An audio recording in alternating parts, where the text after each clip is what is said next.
Good afternoon, everybody.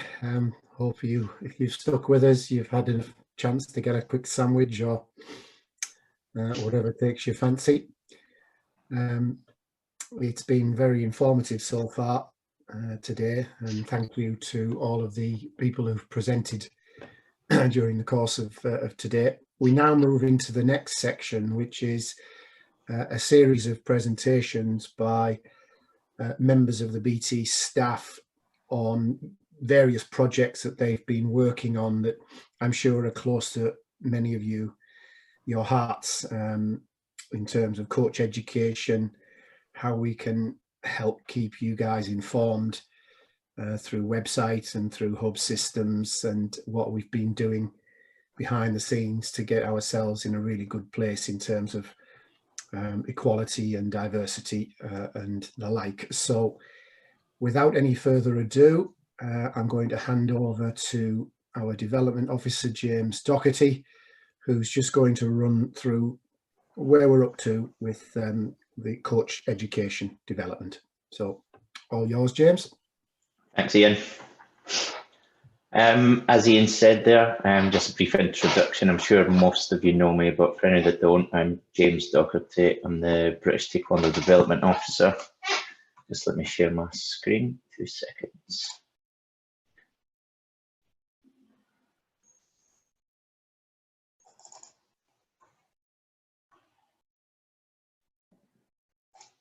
It's not what? 2 seconds.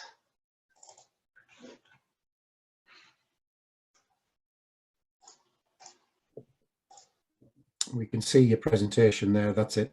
Yeah, cool. So I'm the Development Officer for British Taekwondo. I'm also responsible for leading the review and development of the coach education programme. As was said earlier, any questions or feedback, please just stick them in the chat panel, and I'll do my best to answer them after this presentation. I do only have 10 minutes and there's quite a bit to get in, so I'll just get through it. And as I say, any questions, put them in the chat panel.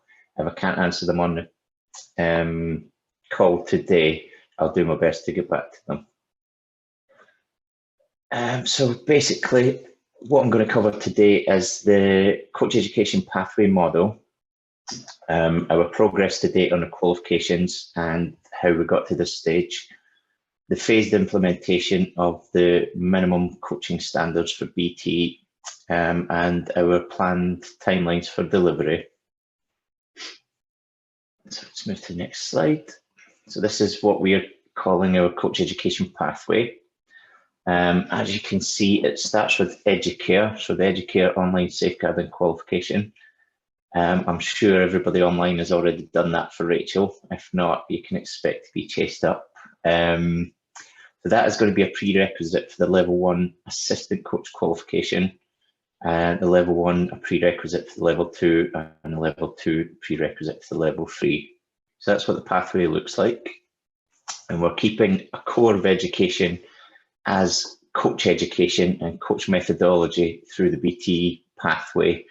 Any specialisms, we're going to work in partnership with the relevant departments who've all done excellent presentations today.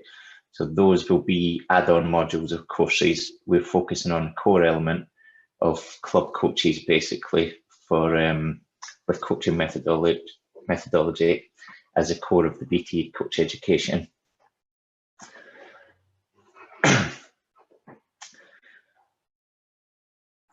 I'll go into a bit more detail on the level 1 and level 2 shortly, but basically we decided, when I say we, I'm referring to people I've consulted with and had like focus groups with to get to this stage, which includes BT coaches, some that have attended the previous level 2, some that haven't, previous level 2 tutors, and some of the BT board members as well.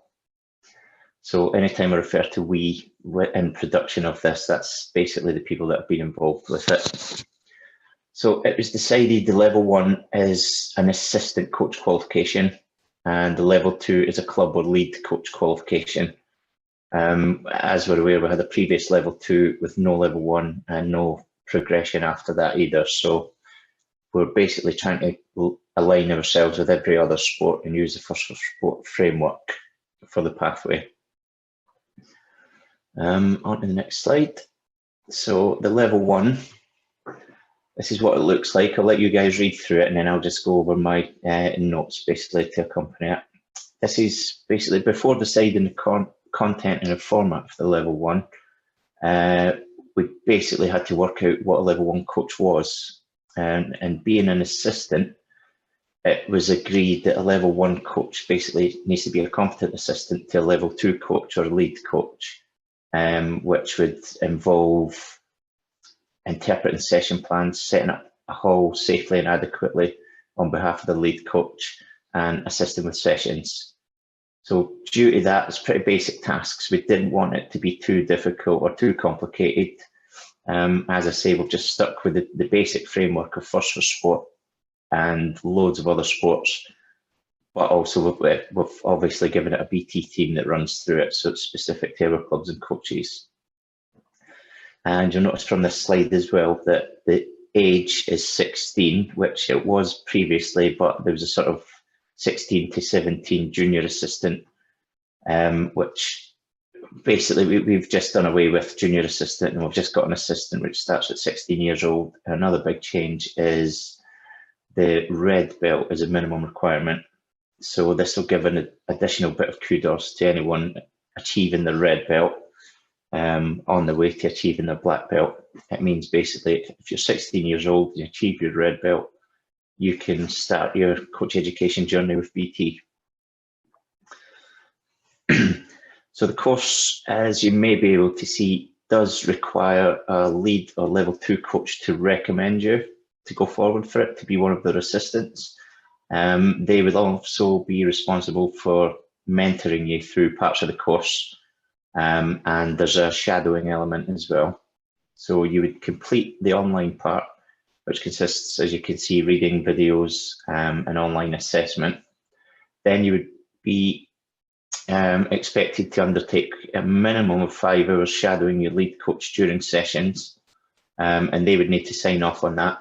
And at which point, once that's signed off, you can then get to creating your assessment video, which is a 15-minute video, implementing all the new skills and knowledge you've learned on the course during a coaching session, basically. That would be submitted online and mapped online by your designated tutor.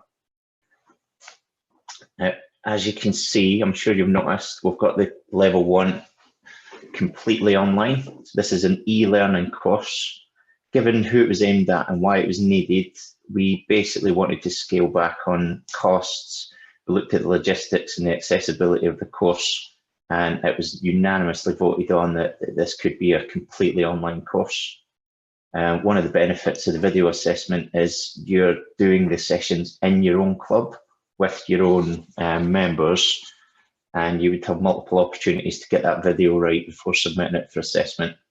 There's previous assessments basically were in front of all your peers on the day, turning up. Nobody saw you coach before, under a lot of pressure, whereas this, you'll be in your own coaching environment, you'll have your lead coach there to help you through stuff, and you can basically submit it, practice the video a few times before submitting it for assessment. So you can see the online part there, then you've got your shadowing, then you submit your video, and basically you can do this from home or on your phone or wherever. One of the main reasons was to keep the costs down for everyone and the accessibility. So we're looking to keep the cost of the level 1 as close to 100 or even under £100 as possible. And we will also have a fast track option of the level 1, which will be mainly aimed at BT coaches who are already running clubs and or leading sessions, and any new people coming to BT who are already running their own club and or leading sessions. I'll cover that in a bit more detail later. So level 2, as you can see here, the level 2 just now is broken into 3 sections. So we've got the online e-learning, very similar to the level 1, with the videos, etc. There'll be online questionnaires, learning there. one of the different bits is a live online tutor session. So that's virtual learning. So you'll have a live BT tutor online, taking the course, answering questions or whatever. And then the final part will be a practical day, which is face-to-face learning, and doing group work with all your peers, getting a chance to plan together, deliver together, review together, share ideas. That's basically what was missing with the previous level 2. It was 2 classroom days and then an assessment day. I don't think you guys got a great opportunity to implement your learning prior to being assessed, so in a group learning format. Now we are also looking at the option of taking the level 2 as much online as possible. That will be dependent on costs, logistics and needs. Basically, if that's not what the membership want, then we'll probably keep the format we're looking at just now. But I'm doing a bit of research into that and I expect to have the results of that early in the new year. So the previous level 2 was coming in at something like £265. We're aiming to bring this one in under 200 if possible, or as close to 200 as we can. Ideally, it's going to be less expensive than the previous level 2. With the level 3, we've not actually got that planned out yet, as that's obviously going to be a progression of the level 2. So for the level 2 to progress into the level 3, we need everything finalised before we can start planning those other modules for the level 3.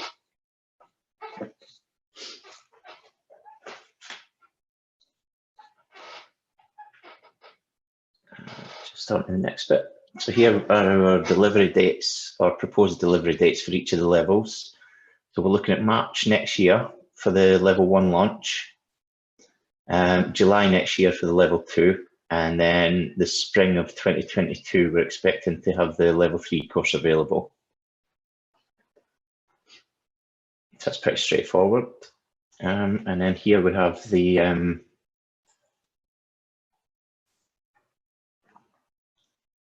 phased implementation of the BT minimum coach education standards, or coach qualification standards rather.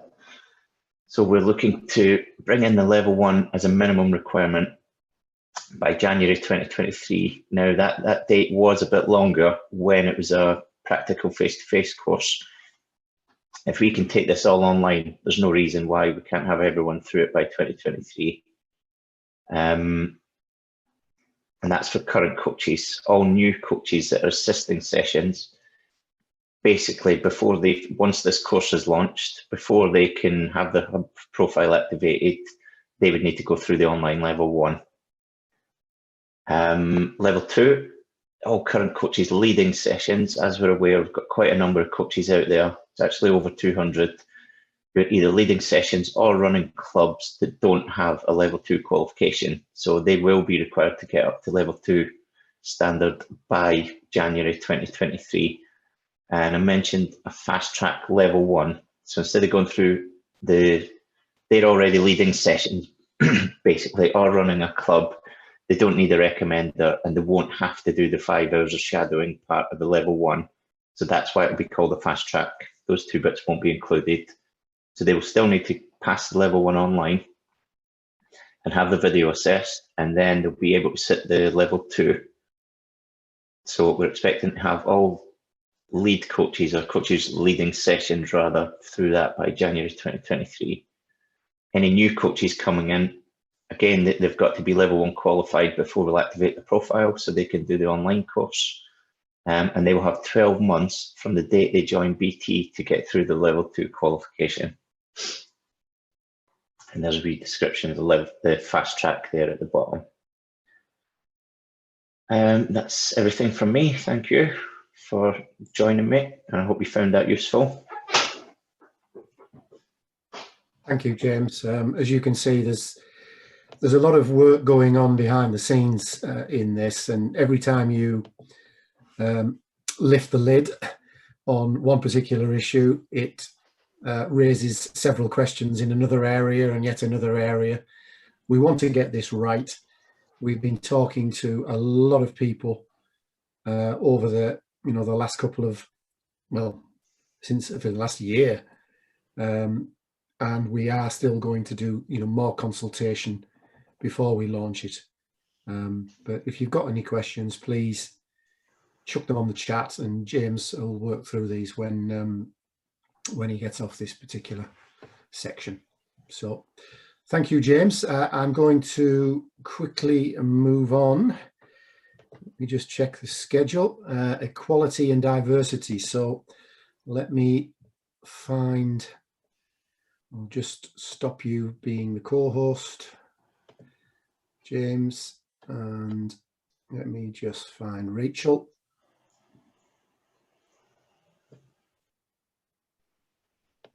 So make co-host.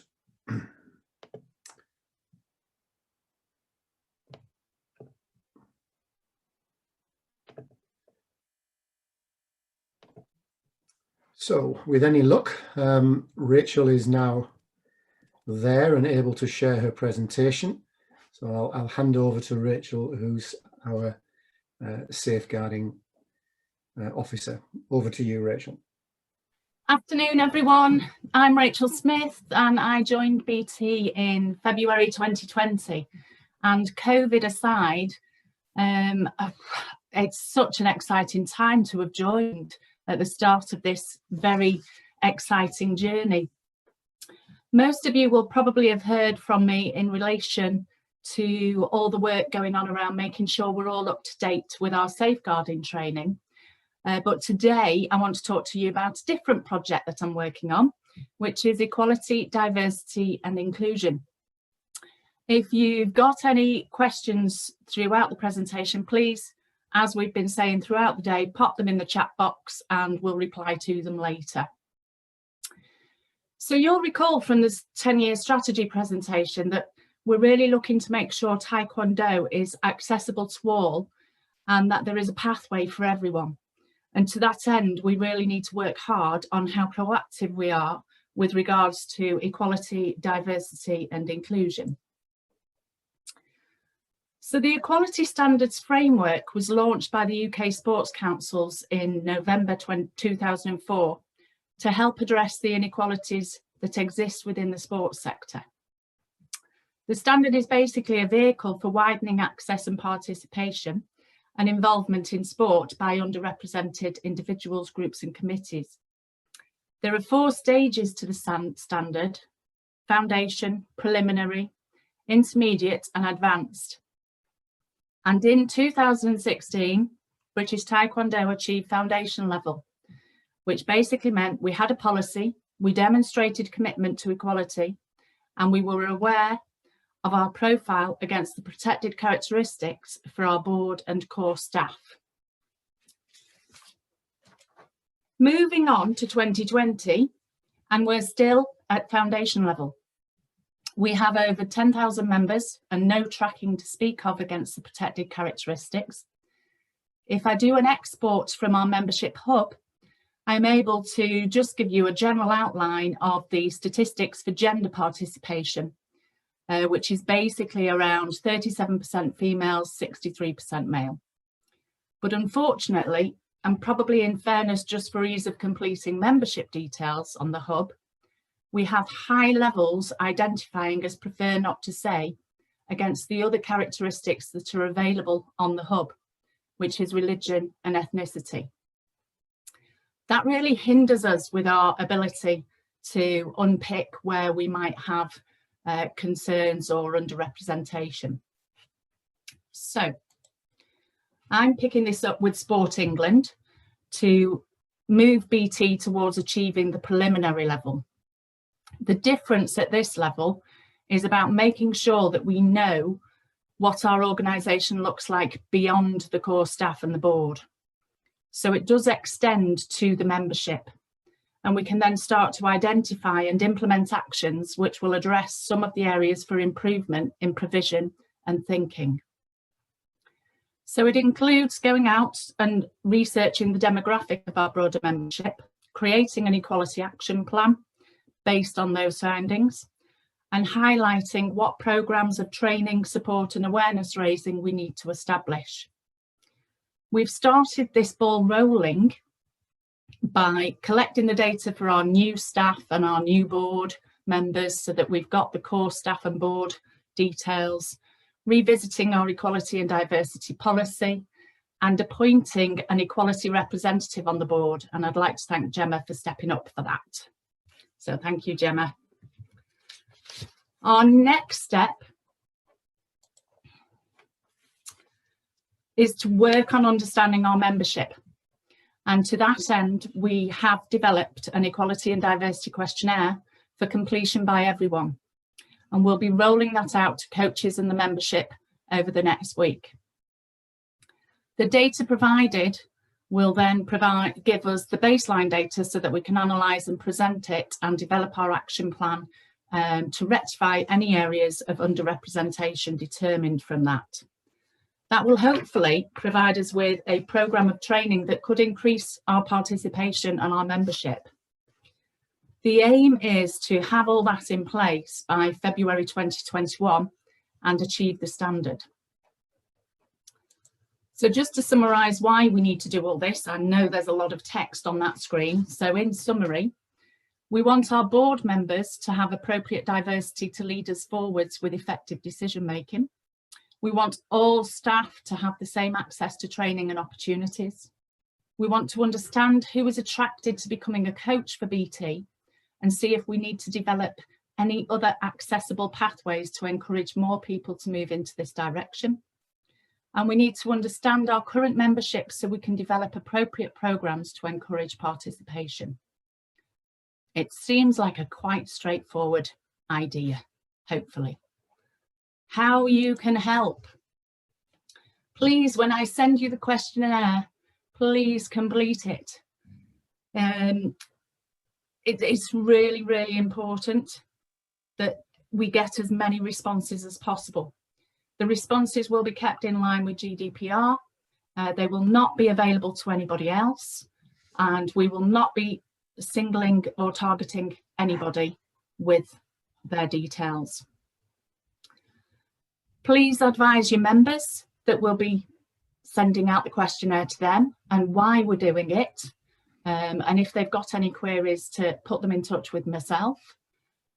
Because the idea behind this questionnaire is to gather as much information as we possibly can so that we don't have as many prefer not to say options.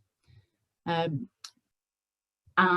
in order to do that, we'll be able to not single out, but identify regional, club aspects, anything along those lines that we need to look at with regards to our action plan. And finally, a bit of a plea, if any of your members would be interested in becoming a member of a diversity action group that Gemma and I are proposing to set up, if they would like to contact me via email for an application form, we really, really want to work with the membership on this. It's no good us sitting here and determining everything in isolation. So we'd like to speak with the members if they are happy to speak with us. Hopefully that all makes sense. It is a whistle-stop tour through equality and diversity. So if there are any questions that pop up in the chat box, I will be very happy to respond to them. Thank you for your time. Thanks, Rachel. If you could just stop sharing your screen, that would be helpful. Again, as you can see, we're doing an awful lot of activity in areas that tend, you know, when everybody is either at full stretch or the resource isn't there. We're now working in significant areas that are very, very important. You know, to the physical and mental well-being of everybody, and just making sure that we're looking after our membership in the best way we possibly can. So Rachel is asking for help. If you can, please do so. Thanks, Rachel. So we'll move quickly on to our next presentation, which is from Rhiannon, our media officer, who's going to talk about the big changes that we're planning in British Taekwondo's communication strategy, and primarily today about the website and how that can serve our members much better than it does at the moment. So over to you, Rhiannon.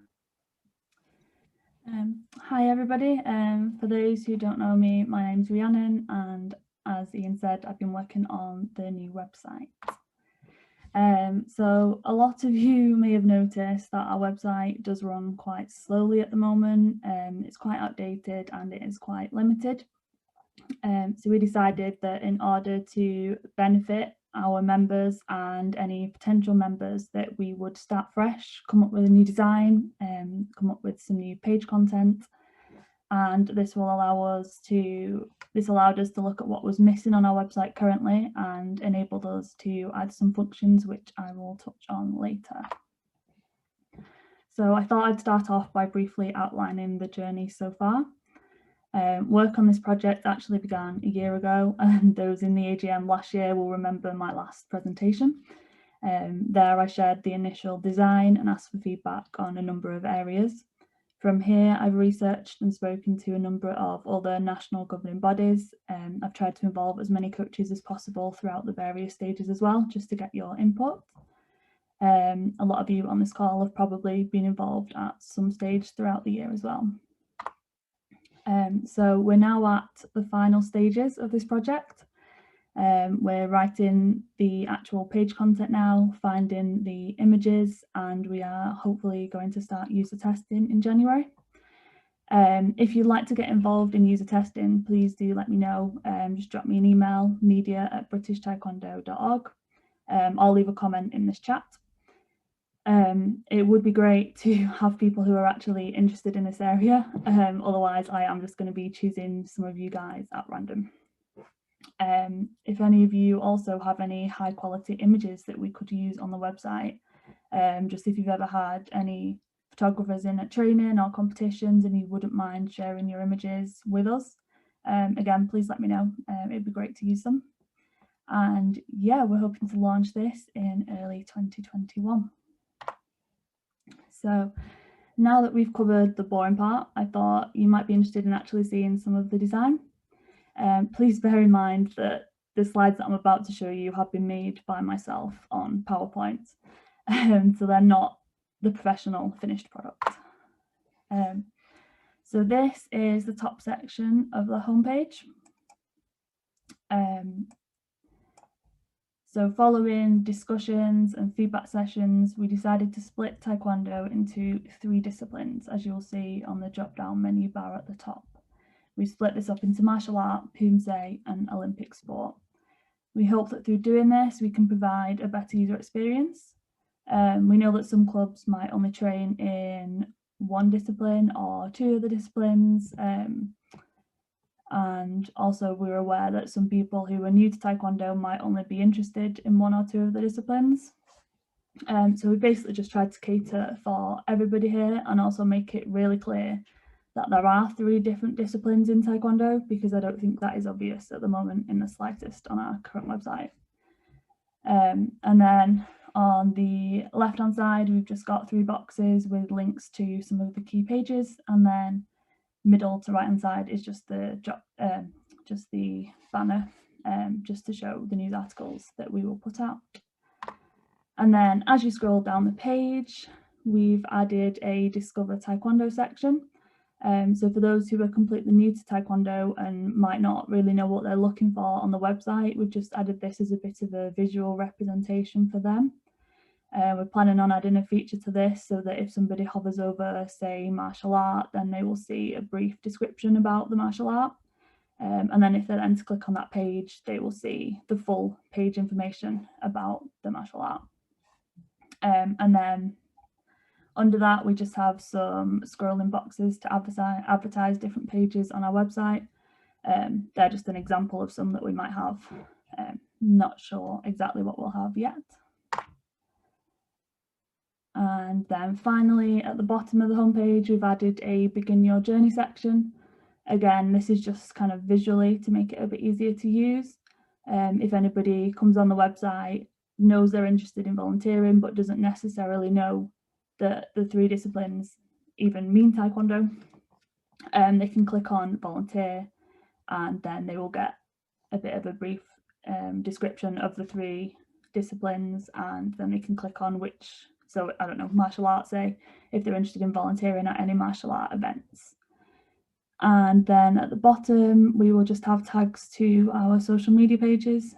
Obviously, they will be our social media pages and not England Netball's. That was just an example that I liked. Okay, and then really quickly, I just wanted to touch on different pages that are actually going to appear on our website. So at the top of this page in green and blue boxes, they are the pages that are on the drop-down menu. And then all the other pages are the pages that will come off that. So if you hover over martial arts, say, then pages under there, news, about, rules, grading, they will all be the page options for you to click on. So as you can see, under martial art, Poomsae and Olympic sport, they have very similar pages under each one of them.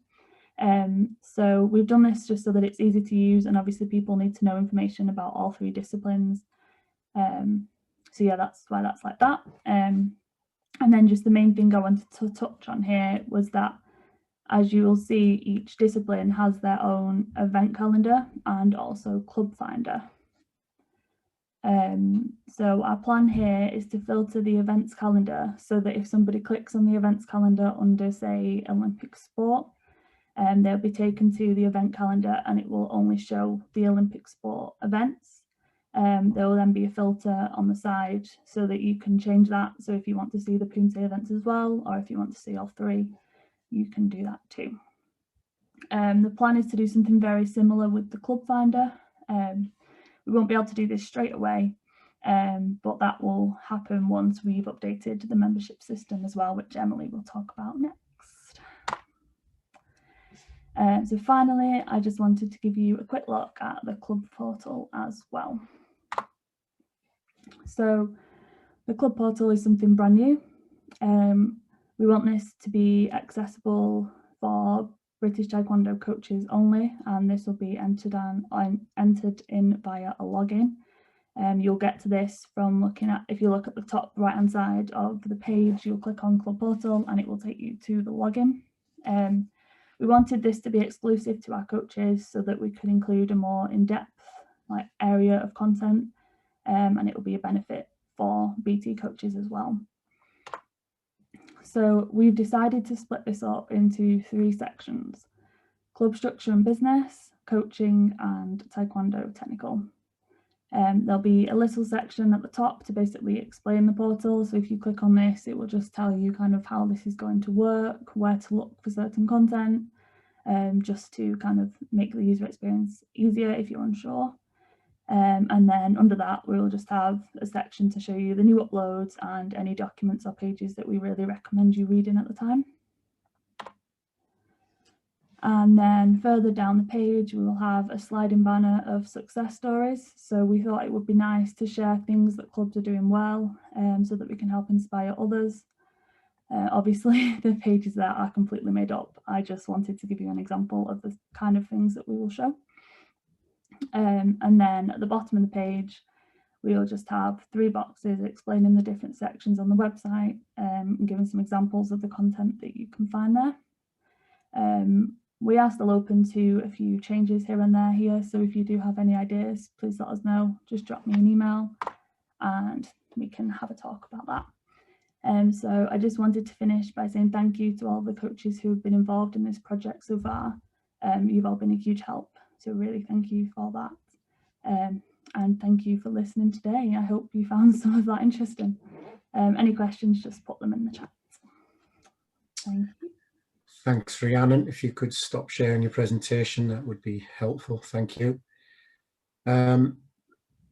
Again, hopefully you can all see that we're trying to future-proof our communications strategy so that as all of the different areas grow and we do more events in Kurugi, we do more events in Poomsae, we do more seminars and martial arts based activity, it enables us to expand out the offer that we are giving people, so that, as Rhiannon said, if you're looking for a particular event or a particular type of Taekwondo, then you can go to that and explore that whole world. If you use other sports as an example, cycling's probably the best.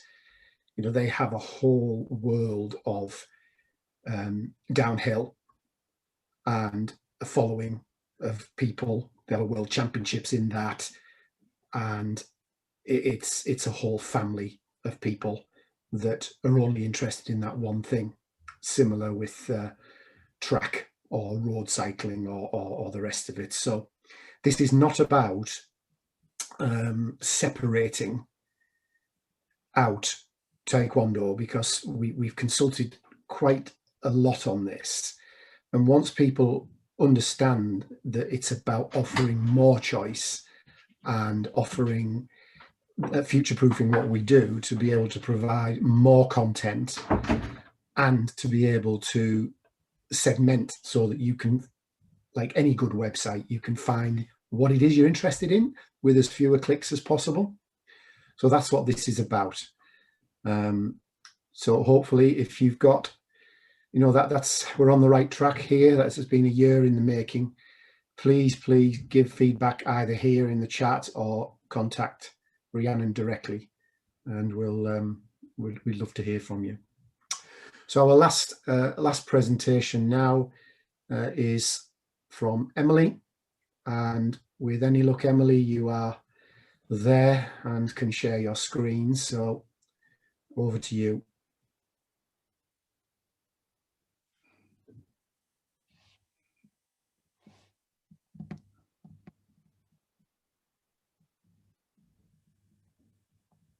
Can't hear you, Emily. Are you there?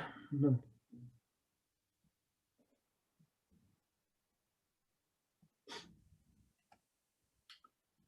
Can't hear you, Emily.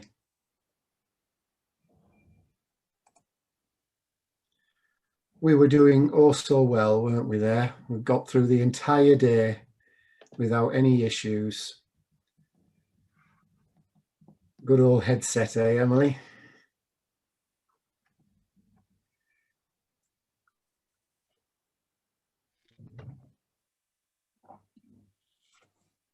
You can hear me now? We can. Ah, brilliant. Yeah. Always happens on Zoom as well. Should have known. Right, let's try that again.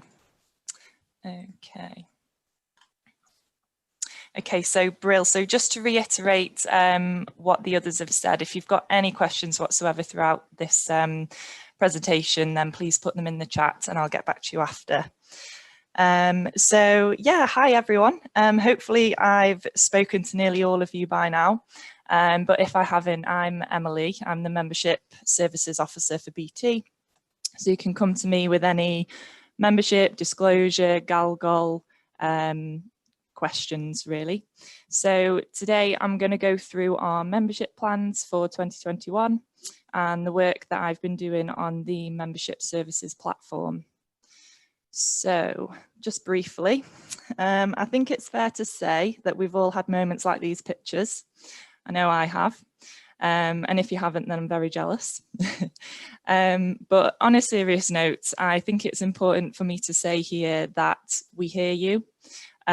We completely understand and appreciate your frustrations with the current membership system. And, you know, we've highlighted the current challenges and faults. And so what we've done is really use this as a starting point for the new membership system. So we definitely know what we want and we know what we don't want. Okay, so just going to talk about the consultation journey so far. So similar to Rhiannon's timeline, we had discussions about the potential of a new platform last year, just before Christmas, just within sort of the office staff and the board. This project started in Jan this year, so it's been going on for a good year now. There's been many brains on the project so far. You may have seen that some surveys have gone out to coaches, members, parents, just to get feedback from yourselves on what you would like to see on your membership system, because it is for you. All of that's been really, really helpful. We've managed to get a really good direction from you all, so thank you for that. So along with feedback from yourselves and your members, our members, I've had many calls with various working groups covering IT, safeguarding, you know, our BT departments. We've all got big projects going on, so we really want to make sure that all of those are linked nicely within the membership system. I've also spoken with our board members. We've had lots of discussions. They've been really productive. Other NGBs and an international membership forum, which is an international forum for sporting NGBs, not just in the UK, but also across the world. So there's been sports from Australia, Europe, and also America. So that's been quite exciting and sort of interesting to hear from other sports. You know, I've definitely taken on board other martial arts sports, but ultimately it all comes back to this common theme that we all have within, you know, NGBs. How can we get a good membership system set up for our members? How should we communicate with our members?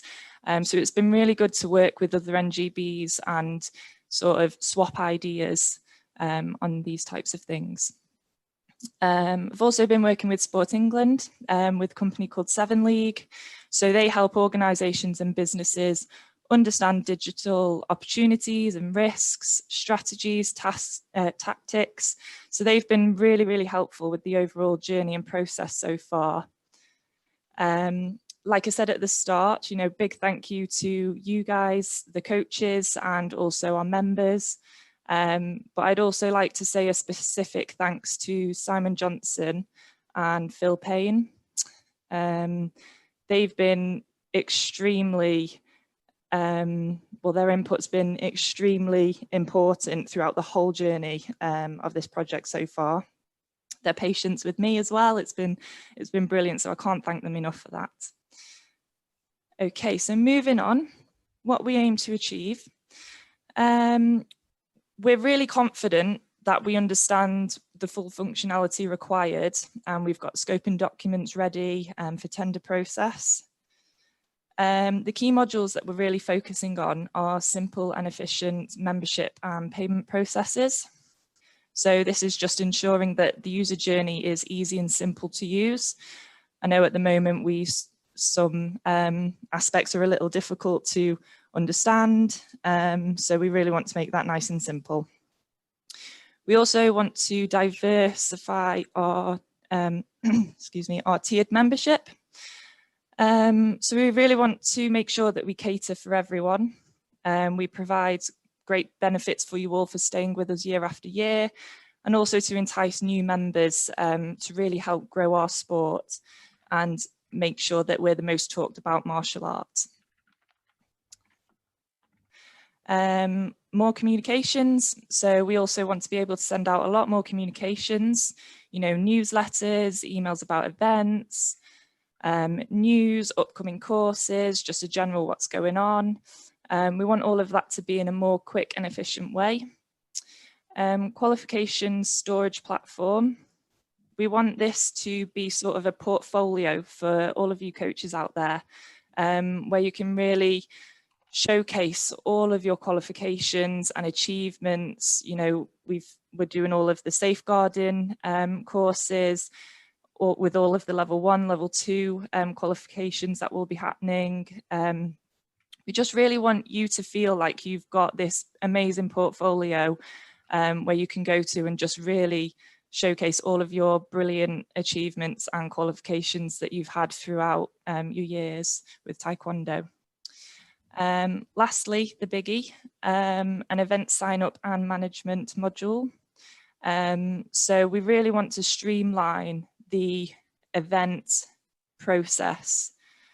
So that's from sanctioning event forms to registering on events, you know, club events as well. It's mainly club events, not just our national competitions or gradings.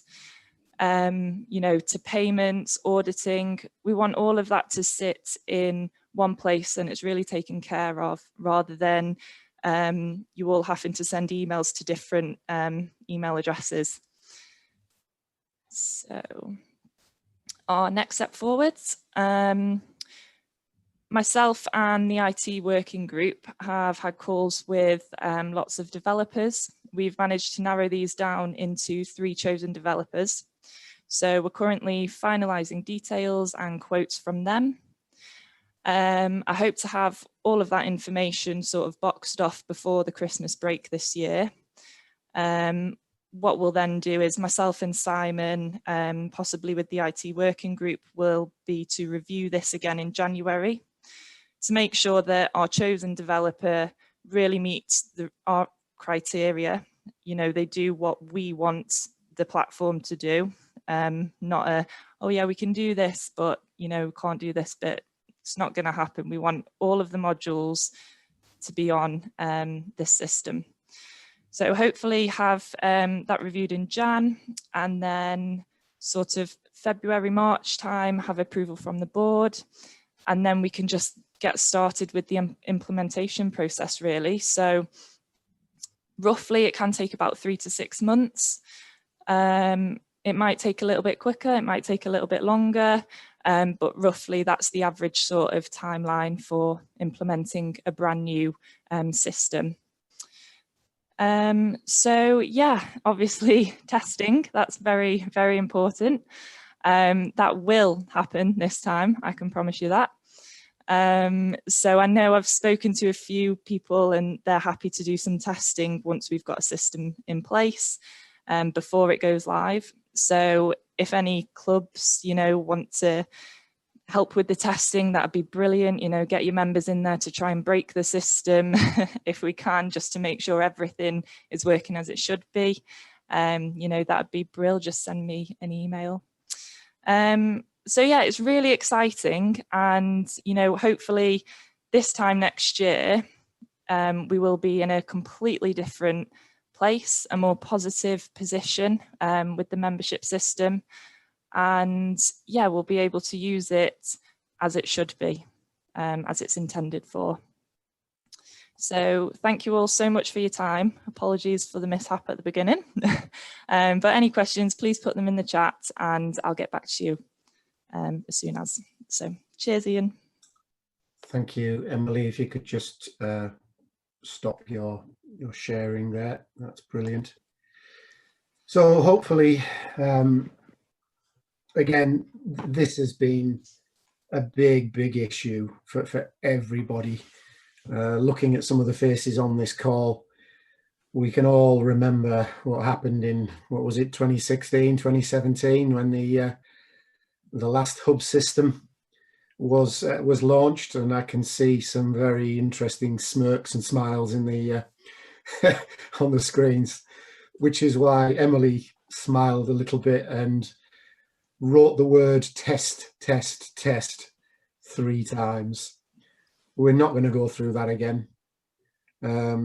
So whatever we do will be any bugs, and there always are with IT, will be shaken out of any system beforehand. And again, I just want to echo Emily's comments, and a big shout out and thanks to Simon Johnson and Phil Payne as well, because some of the work that these lads have put into this, and to use a Manchester expression, you know, Emily's been mithering the pair of them for weeks and months, and they're very, very patient. So thank you guys, and I hope that the rest of you watching realise that we're talking to people within our organisation, within our sport, that understand what we need.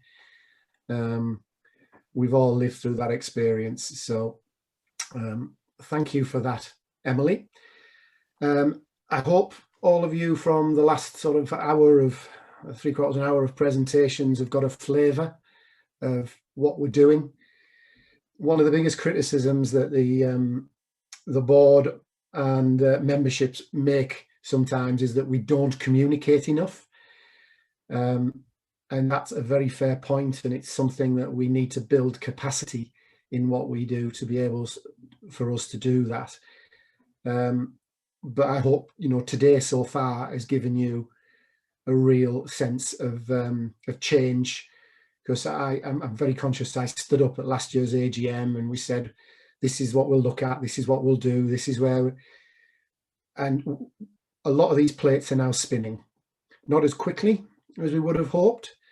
But there's a small matter of a pandemic that seems to have inconveniently got in the way.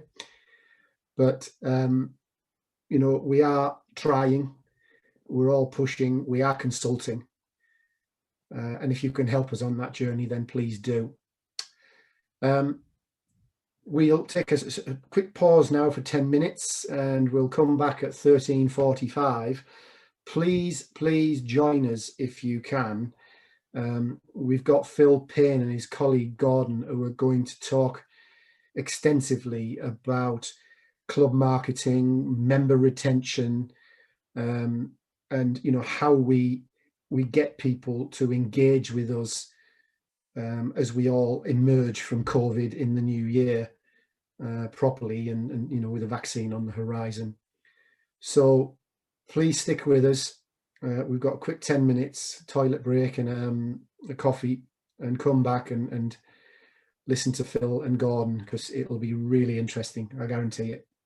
So thank you, and we'll see you at 13:40. Thank you.